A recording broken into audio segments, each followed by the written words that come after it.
दुर्गा पंचरत्नम ते ध्यानयोगानुगता अपश्यन् त्वामेव देवीं स्वगुणैर्निगूढां त्वमेव शक्तिः परमेश्वरस्य मां पाहि सर्वेश्वरि मोक्षदात्री देवात्मशक्तिश्रुतिवाक्यगीता महर्षिलोकस्य पुरः प्रसन्ना गुहा परं व्योमसतः प्रतिष्ठा मां पाहि सर्वेश्वरि मोक्षदात्री परास्य शक्तिः विविधैव श्रूयसे श्वेताश्ववाक्योदितदेवि दुर्गे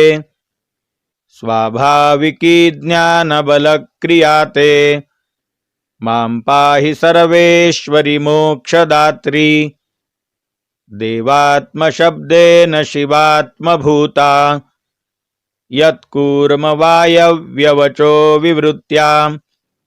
त्वं पाशविच्छेदकरी प्रसिद्धा मां पाहि सर्वेश्वरि मोक्षदात्री त्वं ब्रह्मपुच्छा विविधा मयूरी ब्रह्म प्रतिष्ठास्युपदिष्टगीता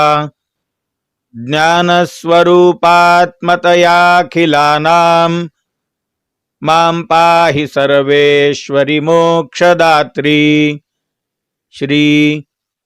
कांचीपुरजगद्गुरुणा श्रीमच्चंद्रशेखरेन्द्र सरस्वती स्वामिना